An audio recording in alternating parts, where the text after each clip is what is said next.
morning, everyone. May I recognize His Excellency Chief Ernest Shonekon and every other person in this room, and thank Union Bank for the honor of inviting me to speak on this occasion of their 100 years anniversary. Being obviously a former executive director and chief executive of First Bank, I kind of feel like someone standing in enemy territory. And the only reason I'm comfortable doing this is First Bank reached this landmark in 1994. So, when I saw the letter inviting me to speak, the topic I was given was, there is no prosperity without peace.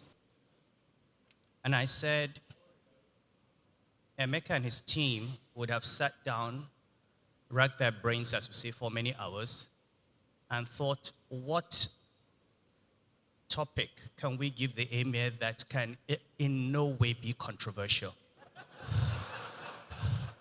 I mean, what can be less controversial than arguing that there can be no prosperity without peace? Which makes it very boring, right? Okay, so let me begin with a few disclaimers. I thought there were no politicians in this room, but I've just seen Governor Samini Turaki. But if there are any politicians, or he's an actuary, good, so he's an ex-politician. So my one disclaimer, and this is for all politicians, is that if I do not call you by name, I'm not talking to you. So if you think I'm... So if you think I'm talking to you, you're just thinking it. Okay, so now, I asked Emeka whether I was supposed to come with a presentation, and he said, no, just come and just say what you like, which is a very dangerous thing to do. But he's shaking his head, don't worry, I will not make Union Bank guilty by association. But I'd like to just speak a little about some of the things we've heard today. And let me start with my sister. I'm sorry I didn't get her name, the lady who was on stage with Chidi Odinkalu. She did say that monetary policy has always been made by men. I had the distinct privilege as governor of Central Bank to have been appointed an honorary woman based on all the work that we had done for women in that time. And maybe we should take a step back and look at that and then see how we can build on that as far as the gender issues are concerned. You recall that in 2012, the Bankers Committee actually declared 2012 the year of the woman in banking. And we came out with a number of policy directives and initiatives aimed at closing the gender gap, both in employment and in access to finance for women. I remember we agreed that every bank would ensure that at recruitment, at least 50% of new entrants were women. We agreed that every bank would work towards making sure at least 40% of top management and board were female. I remember we started a process of actually documenting the number of women businesses that banks lent to. We set up a small and medium enterprise fund of 220 billion and said 60% of that fund would go to women. Within the central bank, we took deliberate steps to promote female directors. In the history of the bank, women had always been directors of human capital or directors of medical services. And by the time I left the central bank, we deliberately appointed very highly qualified and competent women to jobs that had been held by not just men, but alpha men. So we had the first female director of banking supervision, we had director of risk management, we had a director of internal audit, we had a director of branch operations, we had director of consumer protection, and the special advisor to the governor on SDGs. I think we had about 7 or 8 of the 24 directors as female. And believe me, those women did as well and much better than most of their male colleagues. But for me, you see, that's a starting point. And it's because I transitioned from the central bank to this role. And that transition entailed other forms of transition. And one of the most fundamental transitions I had was a transition from an economist dealing with numbers and graphs and equations to dealing with the human beings behind those numbers. It's one thing to talk about these figures. You know, I mean, America has gotten up and talked about finance, and this is something we've all been guilty of, this mindset as economists and elite. In the central bank, I used to look at GDP growth,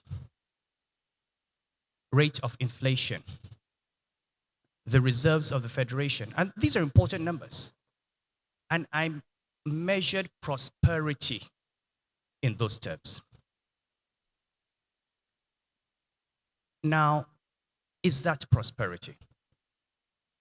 In 2015, and I'm not talking about Nigeria, take the whole world. In 2015, according to Oxfam, 62 individuals owned more than half of humanity.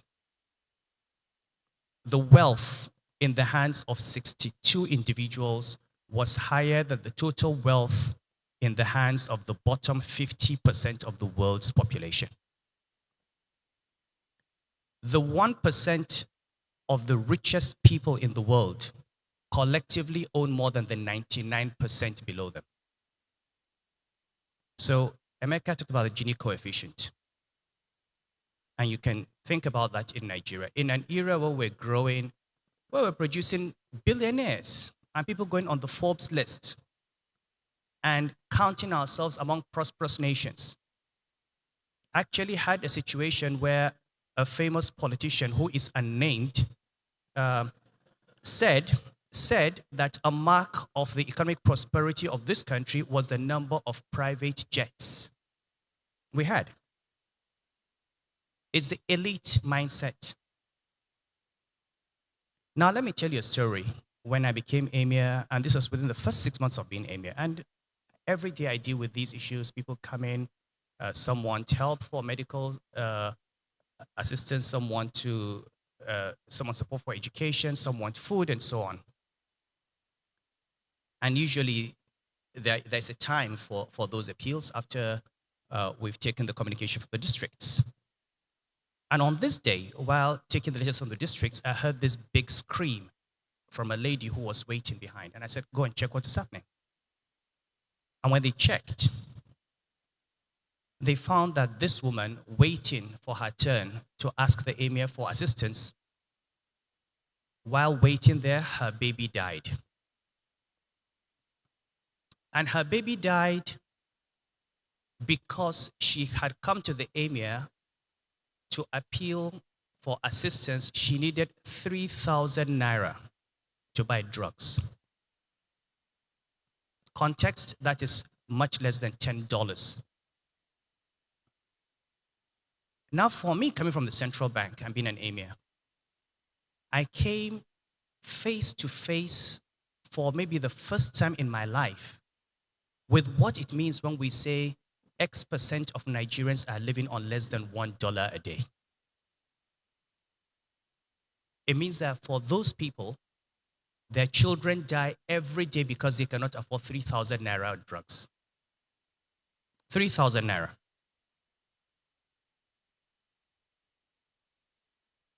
They don't have access to antenatal care. They have no access to immunization.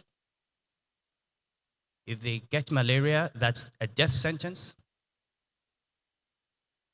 Their daughters get taken out of school. 75% of adolescent girls in the Northwest are married. We have the highest rate of VV fistula in the world. I've heard this figure about 62% of Nigerians living in poverty. But just as you look at inequalities vertically, you must also look at inequalities horizontally. And I'm coming down to the question of prosperity and peace. 62% of Nigerians, or maybe 40%, depending on what you look at. But break down those numbers. In Lagos State, the poverty rate is 8.5%. In Zamfara, it is 91%. In Kano, it is 77%. In Yobe, it is 90%. And demographically, these are the most populous parts of this country. So think through those numbers and put human beings behind those numbers. And then ask yourself, how many Nigerians out of this 170 million are living on less than $1 a day? Where do they live? And is there likely to be peace and stability in those areas in the future? It's simple. Until we begin to think of economics, not in terms of GDP, inflation, reserves, but in terms of how many human beings are able to eat 3 square meals a day. How many young people have an education? How many people have an opportunity in life? We can never have peace. Nigeria is a country today with 170, 180 million people. The median age is 19. In the next 20 years, you will have at least 85 million Nigerians between the ages of 20 and 40. That is the population of Germany, the third largest economy in the world. 85 million. What economy are we building for those people? And that's why when you think of all the things we've heard today, it comes back to challenging the way we've been taught to think about economics. And also challenging as bankers, and I'm a guilty person. I mean, I run a central bank on the basis of classical neoliberal macroeconomic theory. I apologize for any damage I've caused. But the point remains, look at all the ideological conversations in the world which no longer happen. Take the debate on migration. We've all joined it. Migration is bad. Africans are migrating to Europe. Bad for who? Bad for Africans or bad for Europeans? When Africans were taught to migrate in the 17th century, held in chain and put in ships and taken to plantations to work as slaves, was that bad? When Europeans migrated to Algeria and Tunisia and South Africa and Nigeria and set up colonies and settler colonies and apartheid systems, that was migration. Why wasn't that bad? Don't we realize that Africans are migrating to Europe because of the world in which we have created? We've signed up global agreements. And America would be a strong supporter of the free movement of capital across borders, bring in capital and repatriate it. And I've been an ideological supporter of that. You're a strong supporter of free movement of goods and services across markets. Why is it so good for capital to move in and out, for goods to move in and out, for raw materials to go and finished goods to come, but so bad for human beings to go and share in the prosperity of those countries?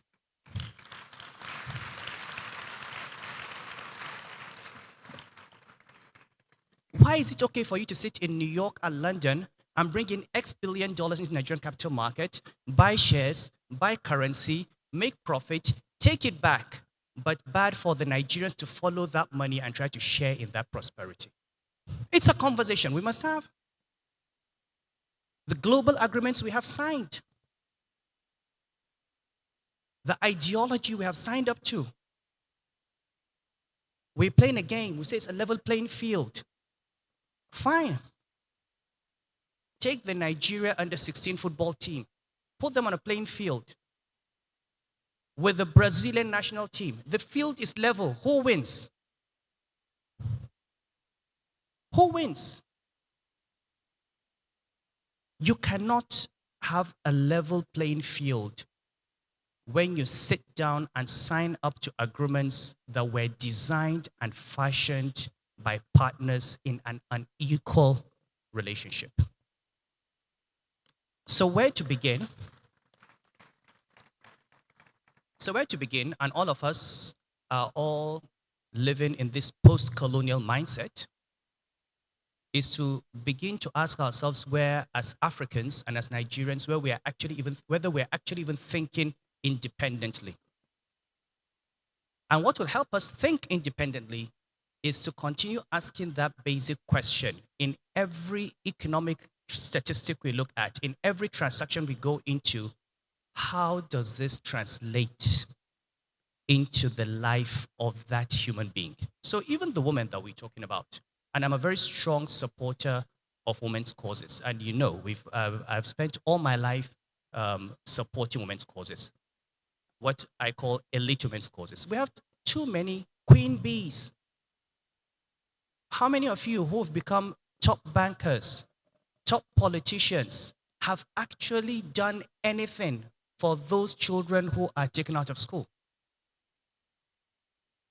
Take our political life, all the debates that happen, governors seeking elections, presidents seeking elections, senators seeking elections, the topics that are discussed. Can you tell me when last did you see a debate where politicians talked about what they are going to do about girl-child education, about forced marriage, about domestic violence, about the rights of women who are divorced and left with children uncatered for? And why are we surprised if on the streets of Kano or the streets of Zamfara or the streets of Sokoto we see child beggars when we allow their fathers to marry 3, 4 wives and have 22 children on an income that cannot support those families? And if they're on the street, why are we surprised that they go on drugs? And if they go on drugs, why are we surprised that they end up as radicalized individuals? So continuing to discuss this in sterile statistics, you know, Nigeria is growing at 7% per annum GDP. In fact, there was a particular year when I was governor where we all beat our chests, you know, and clapped up for ourselves for having become the second largest economy or the largest economy in Africa, okay, through some mathematical abacadabra called rebasing of the GDP. We did not produce a single thing more. We just recalculated and computed, and suddenly we became the biggest economy in Africa, and we're happy. Not because we're producing more than we're producing yesterday, but because we had done some reclassification. So these numbers are important. Emeka, it's good to look at your bottom line, your profits. I'm sure you need to give returns to your shareholders. But I think for those of us who've been fortunate to work in the fields of finance, to work in the energy sector, for those of us who are in the upper middle class, well, I suppose I'm not middle class, I'm a feudal aristocrat, but for, for those of you, we need to ask ourselves, does this privilege not impose upon us a responsibility? The Chad Basin lost 90% of its water reserves. It didn't lose those reserves overnight. It lost those reserves over decades. Farmlands went waste. Desertification encroached.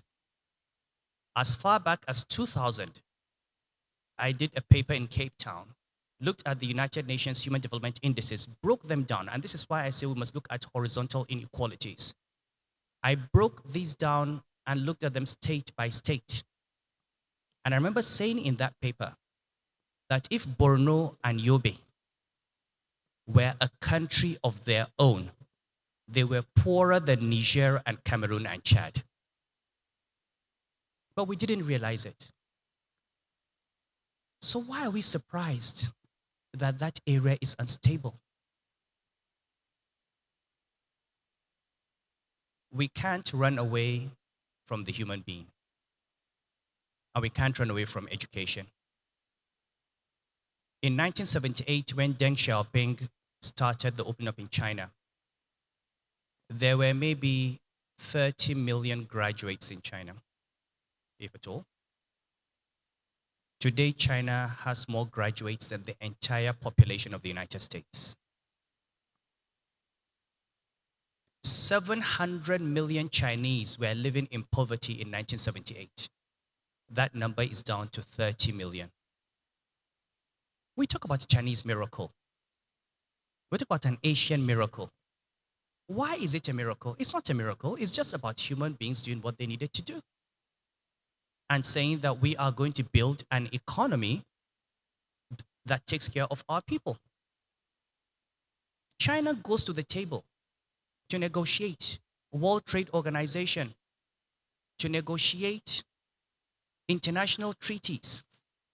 When it goes to that table, it asks itself, what is good for China?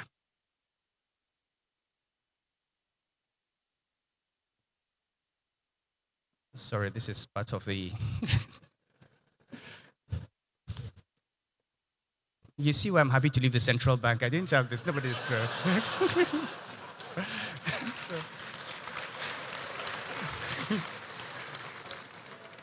anyway, so when we go for these um, events, when we sign these contracts, we should look between the lines and say, what is it that's going to bring benefit to the Nigerian on the street?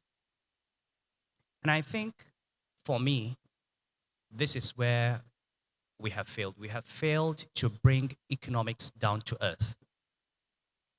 And economics can help us, even in the most difficult conversations we're having today. We have a constitution that says we must have a governor and a deputy governor and a state house of assembly in every state, 36 states. You have a president and a vice president and a minister from every state. You have 109 senators, over 300 members of the House of Representatives. You have 774 local government chairmen. In each local government, you have 10 councillors and a speaker, a retinue of special advisors and assistants, and you are surprised that you cannot pay salary?